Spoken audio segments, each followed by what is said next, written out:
What's up, guys? Emilio back again.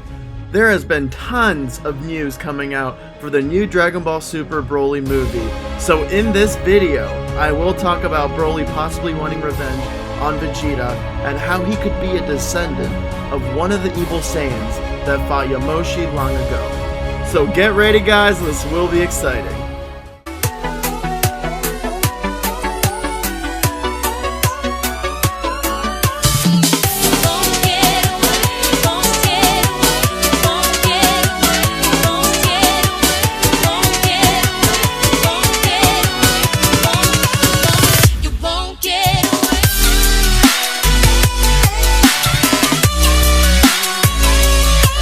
Alright folks, as you already know, Broly, one of the most popular characters in Dragon Ball, is finally making his first appearance in Super.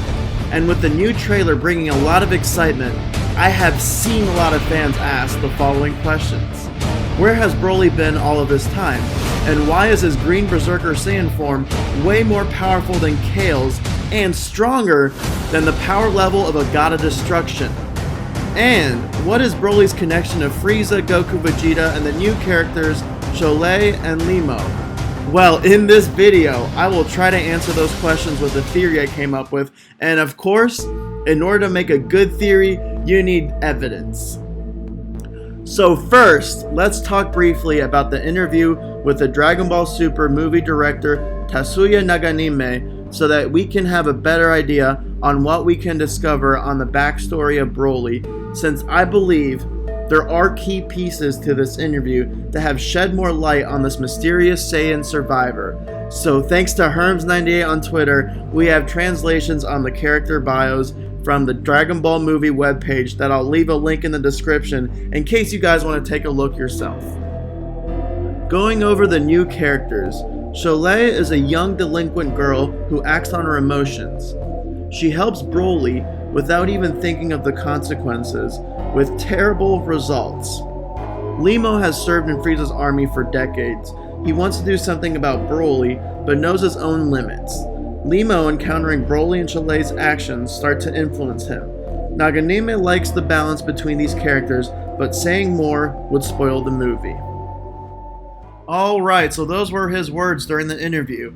Now going to the movie trailer, we have an image of Frieza's ship with Goku and Vegeta standing in front of it. We can also see Frieza standing there and then Broly and Paragus walking out of the ship. So one of the big questions is, how did Broly and Paragus end up in Frieza's army? And why would they both want to serve under someone who destroyed their own planet? Well, the main ingredient is Lemo and his decades of service in Frieza's army. After Frieza destroyed planet Vegeta, most of the Saiyans were destroyed except for the ones we have all grown up loving. However, we now know that Paragus and Broly must have also escaped the disaster as well. Paragus must have had the foresight of Frieza eventually wanting to destroy the Saiyans.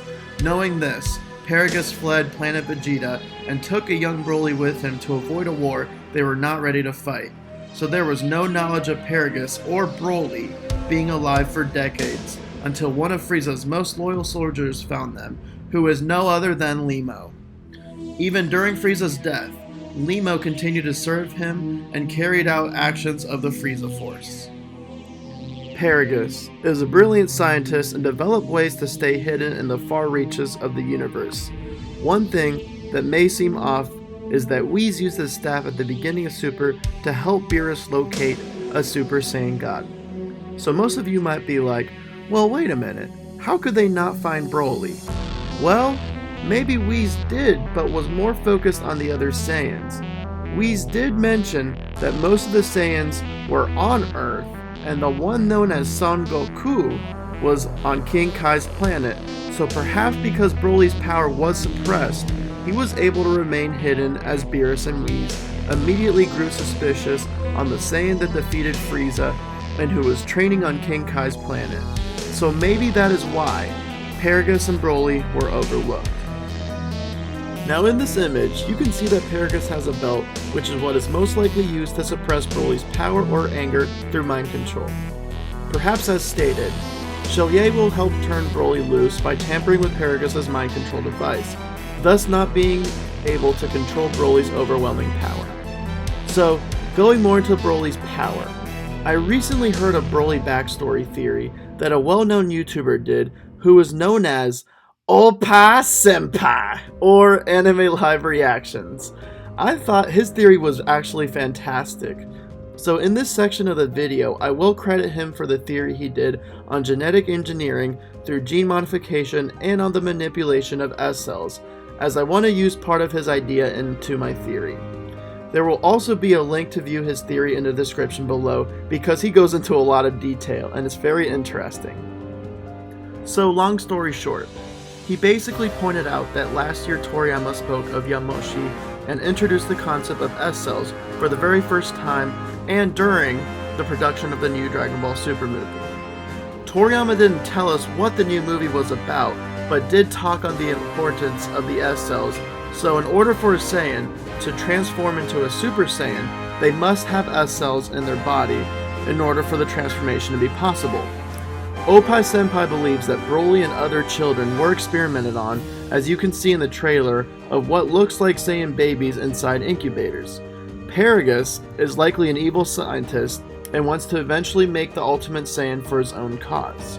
And I will talk about what I think his own cause is after I finish explaining AnimeLiveReactions theory. So Paragus likely kept baby Broly inside an incubator so that he can take the S cells from other babies and give it to his own son.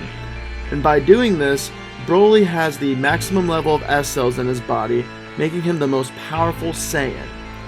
AnimeLiveReactions believes that Prince Vegeta ordered Paragus to conduct these experiments and that Broly is a victim of these experiments instead of a villain. But I think otherwise. I believe that Paragus wanted revenge on King Vegeta, rather than being told to genetically enhance babies. Like in the old movie, Broly was likely born with a high power level, but even more so when Paragus started doing the gene modification experiments. Prince Vegeta likely found out and wanted to put a stop to Broly becoming one of the most powerful Saiyans, so he likely ordered to have Broly executed like in the old movie, leaving Paragus and Broly to die.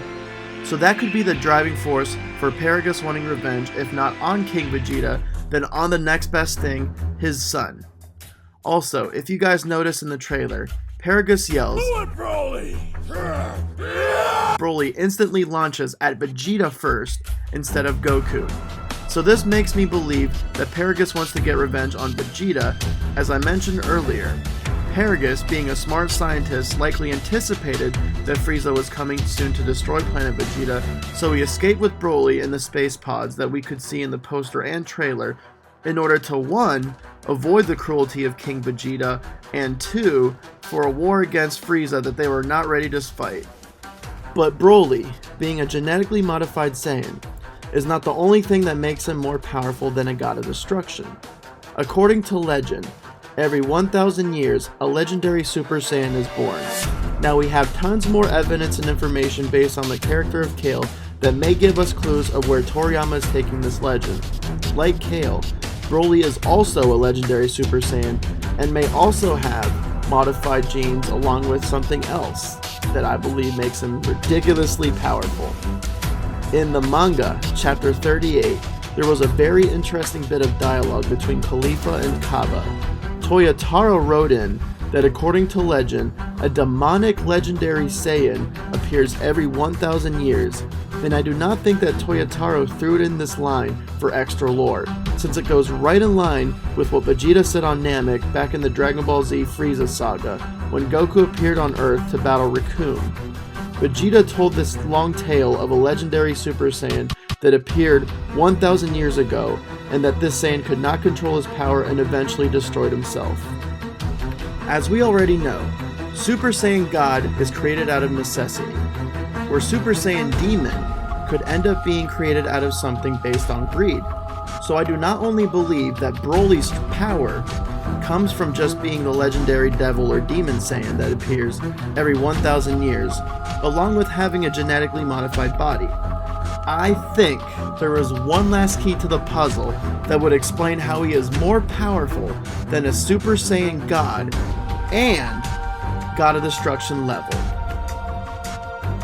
Alright, ladies and gentlemen, my theory is that Broly is a descendant of one of the Evil Saiyans that fought Yamoshi long ago. Since we do know that the movie is primarily focused on the origin of the Saiyans, perhaps, long ago, Yamoshi had to fight several Evil Saiyans, as Shenron explained, from the Mekian Book of Legends, and Yamoshi was cornered by them and eventually became a Super Saiyan. Yamoshi was defeated by overwhelming odds, which the name of the Evil Saiyan that defeated him was never mentioned. Perhaps among the Evil Saiyans was a leader or an evil legendary devil Saiyan, like Broly. When Yamoshi's spirit was able to find 5 righteous-hearted Saiyans in order to become a Super Saiyan God, Yamoshi likely had the power at the time to defeat the Devil Saiyan, along with the majority of the Evil Saiyans that followed. Maybe, on a power scale, the evil Devil Saiyan that fought Yamoshi long ago was as powerful as Kale. Which would explain how the Evil Saiyans had enough power to defeat a Super Saiyan Yamoshi. And if one of the Evil Saiyans was as strong as Kale, the only thing that could beat that level of power is Super Saiyan God, aka Super Saiyan God Yamoshi. Since Broly is similar to Kale in having the legendary devil form that, according to legend, appears every 1,000 years, perhaps Paragus knows that his ancestors were defeated by a Super Saiyan God long ago, so the only way his Evil Saiyan race can eventually take over the universe and overpower Frieza, another Super Saiyan God if it were to appear, or other possible threats, would be by genetically enhancing a Super Saiyan Devil Child that only appears every 1,000 years, and to his luck, Broly is that legendary Devil Saiyan. Of course, now that he has successfully enhanced Broly, he now seeks revenge on Vegeta and wants to wipe out the rest of the Frieza army. Like in the old movie, Paragus will likely lose control of Broly, only this time, because Chelyay tampered with his mind control device, it will be impossible for Paragus to regain control of Broly because of his S cells giving him more and more power, along with the legendary Devil Saiyan form that will cause him to grow stronger and stronger the more he fights, making his powers limitless and more powerful than God of Destruction level. So the only being that will be able to put a stop to Broly's unmatched power is Mastered Ultra Instinct Goku. I believe that this will likely happen in the movie, but then again, it is just a theory, so let me know what you guys think in the comment section below. Is Broly a combination of being a genetically modified Saiyan, the evil Devil Saiyan that appears every 1,000 years, and a descendant of one of the Evil Saiyans that fought Yamoshi long ago? And are Broly and Paragus planning a plot to get revenge on Vegeta, since King Vegeta likely tried killing them in the past? As I mentioned in my last video, I am giving a shout out to a bunch of you that continue to comment, like, or share my videos. So thank you, Keith Dragon God, Chuck Davison, Trent Harris, Fictional Fan, Sophie Zhang, Larry Dillon, and the rest of you for supporting this channel. You are all awesome, and if this video gets over 1,000 views, I will do another theory on Broly. So thank you everyone for supporting the channel, and as I always say, anything can happen in Super. So I hope you all have an awesome day, and I'll catch you next time.